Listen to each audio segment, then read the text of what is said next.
ठीक है। अस्सलाम वालेकुम रहमतुल्लाह।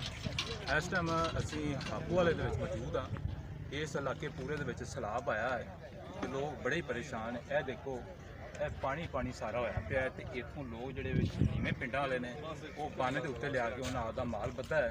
इधर देखो यह जिहड़ा ना माल है तो आप भी जिहड़े ने इत्थे ही ने। जिहड़े पिंड अगे ने वो पिंड तो उच्चे ने लेकिन उन्होंने मने मने पानी बहुत ज़्यादा है तो उन्होंने डंगर भी उत्थे मौजूद ने। तो इधर जिहड़ा इलाका खुश्क है जिहड़ा महालम या पेटियां दा उधरों पट्ठे लियादे ने ट्रालियां दे उत्ते पट्ठे लिया के ते इत्थे बेड़ी दे उत्ते अगे लैके जांदे ने। आओ तुहानूं विखाने आ किवें लैके जांदे ने।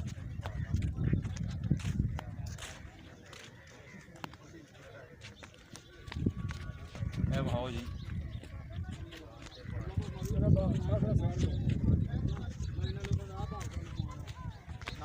ਹੁਣ ਬੇੜੀ ਦੇ ਉੱਤੇ ਪੱਠੇ ਉਹਨਾਂ ਰੱਖ ਲੈਣੇ ਹੁਣ ਅੱਗੇ ਜਾਣ ਦੀ ਤਿਆਰੀ ਕਰਦੇ ਨੇ। ਤੇ ਇਹ ਇਲਾਕਾ ਵਿਖਾਓ ਜੀ ਜਿੱਧਰ ਪਾਣੀ ਪਾਣੀ ਹੋ ਗਿਆ ਸਾਰਾ। ਇਹ ਸਾਰੇ ਇਲਾਕੇ ਦੇ ਵਿੱਚ ਬੜਾ ਪਾਣੀ ਹੈ। ਤਕਰੀਬਨ ਇੱਥੇ 20 ਫੁੱਟ ਪਾਣੀ ਹੈ। ਪਿੱਛੇ ਹਟ ਜਾਓ ਥੋੜ੍ਹਾ ਜਿਹਾ। कितों 20 फुट पानी कितों 25 फुट कितों 15 फुट ते कोई किते भी ये जा इन्ना पानी नहीं हैगा कि जिथे बंदा पैदल जड़ा ने विचों दी गुजर जाए।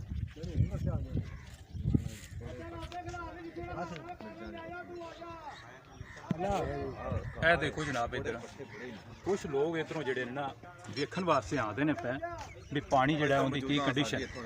हाँ जी।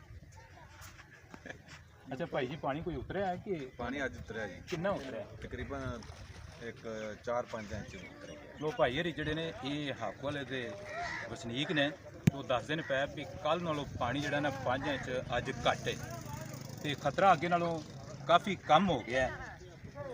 साढ़े वास्ते तो जी खतरा ही खतरा है। ए देखो इस साइड पे ए सारे लोग ने जड़े जिन्हें आपदा माल जड़ा थलों नीवी जगह तो कढ़ के उत्ते लिया के बिठाया है। ए देखो किन्ने बड़े बेड़ी जी है ये चली है उत्ते ही रहो जनाब। छापे जो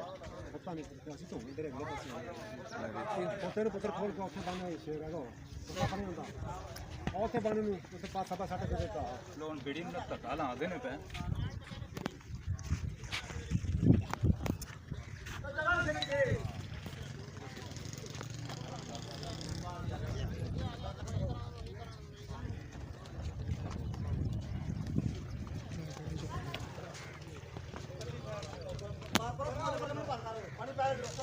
लो ये पानी जड़ा बेड़ी है उत्ते उन्हें सारे पट्ठे पुट्ठे रखे ने जिन्होंने लोगों ने अगे जाना है वो भी बैठ गए ने। हुण अगले इलाके दे विच जिथे पैदल या गड्डी की रसाई नहीं हैगी उत्थे बेड़ी पहुँचे दी उस माल मवेशियों वास्ते चारा लैके जिहड़े भुखे खड़े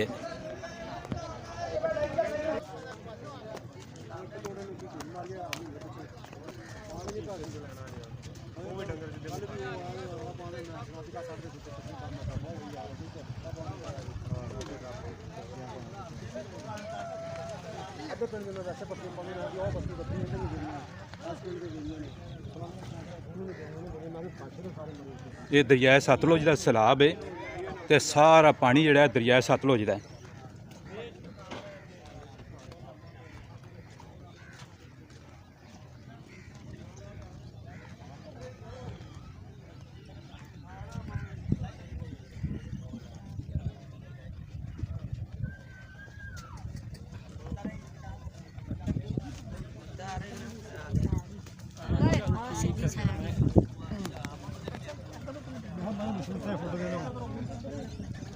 लो एक है इंजन वाली बेड़ी है ये भी चली है।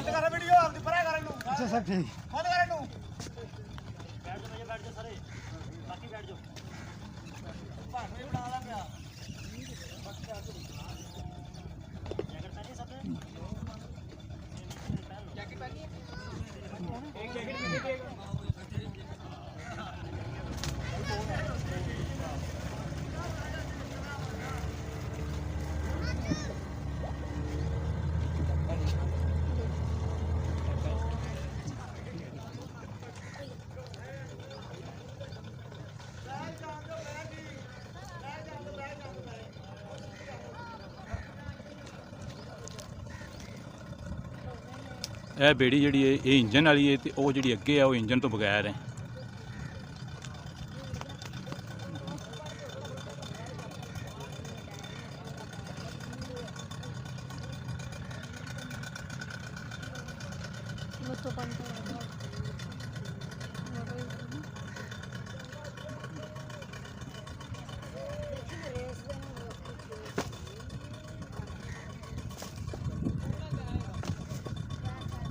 ਇਹ ਪਾਕਿਸਤਾਨ ਦੀ ਸਰਹੱਦ ਦੇ ਵਿੱਚ ਅਸੀਂ ਬੈਠੇ ਹਾਂ। ਇੱਥੋਂ ਅੱਧੇ ਕਿਲੋਮੀਟਰ ਤੋਂ ਅੱਗੇ ਇੰਡੀਆ ਸ਼ੁਰੂ ਹੋ ਜਾਂਦਾ ਹੈ। ਇਹ ਜਿਹੜੇ ਦੂਰ ਦੂਰ ਦਰਖਤ ਨਜ਼ਰ ਆਉਂਦੇ ਨੇ ਪਏ ਇਹ ਇੰਡੀਆ ਦੇ ਵਿੱਚ ਨੇ।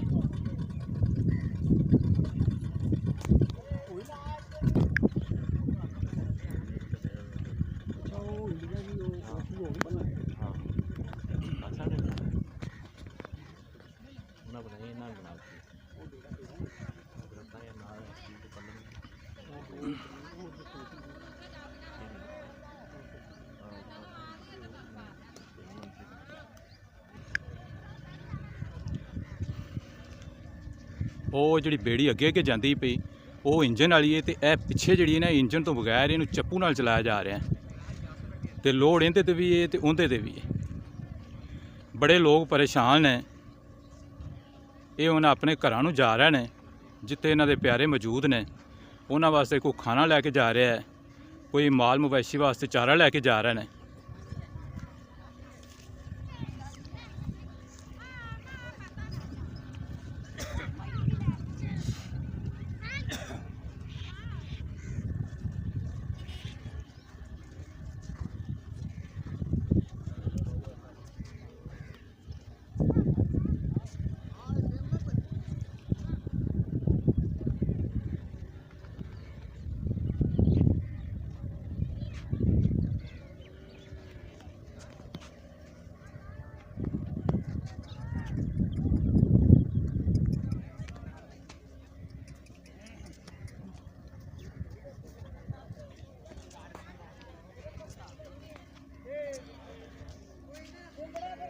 ਬੇੜੀ ਜਿਹੜੀ ਹੈ ਪਾਣੀ ਦੇ ਭੰਵਰ ਦੇ ਵਿੱਚ ਰੁਕ ਗਈ ਹੈ। ਚੱਪੂ ਨਾਲ ਬੜਾ ਜ਼ੋਰ ਲਗਾਇਆ ਜਾ ਰਿਹਾ ਲੇਕਿਨ ਉਹ ਅੱਗੇ ਟੁਰਦੀ ਨਹੀਂ ਪਈ।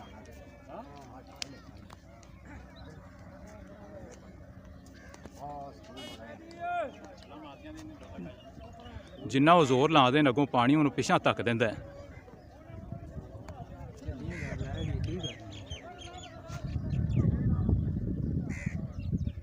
ਕੁਛ ਨਹੀਂ ਯਾਰ ਲੱਭਣਾ ਹੈ ਮੈਂ ਕਹਣਾ ਤੇ ਸਹੀ ਲੈ ਕੇ ਕੀ ਹੋਣਾ ਹੈ। ਚਲੋ ਇਧਰੋਂ ਲਾ ਲੈ ਕੋਲ ਵੀ ਆ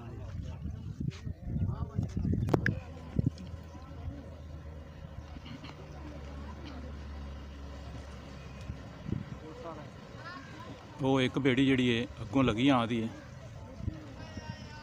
ਉਹ ਸਿੱਧੀ ਇੱਥੇ ਆਪਣੇ ਕੋਲ ਆਵੇ ਦੀ।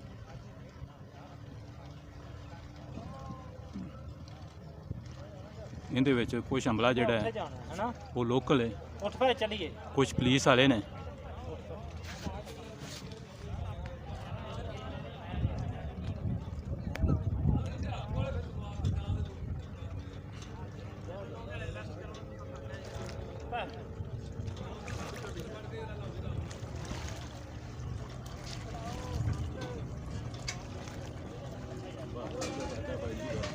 ਜੀ ਚਾਚਾ ਭਾਈਆ ਦਾ ਜਾਣਦੇ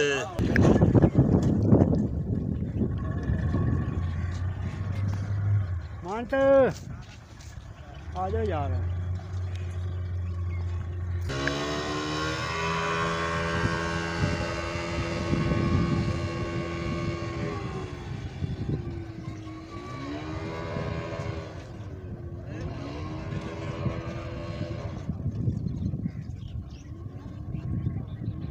ਲੋ ਇੱਥੇ ਸਵਾਰੀਆਂ ਲਾ ਕੇ ਤੇ ਅਗਲੇ ਪਿੰਡ ਲੱਗੀ ਜਾਂਦੀ ਭਿੱਖੀ ਪਿੰਡ।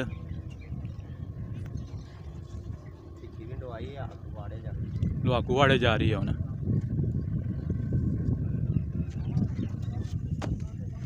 ਲੋ ਇਹਨਾਂ ਅਲਫਾਜ਼ ਦੇ ਨਾਲ ਮੈਨੂੰ ਦਿਓ ਇਜਾਜ਼ਤ। ਅੱਲਾ ਹਾਫਿਜ਼। ਅਸਲਾਮ ਵਾਲੇਕੁਮ ਰਹਿਮਤੁल्लाह।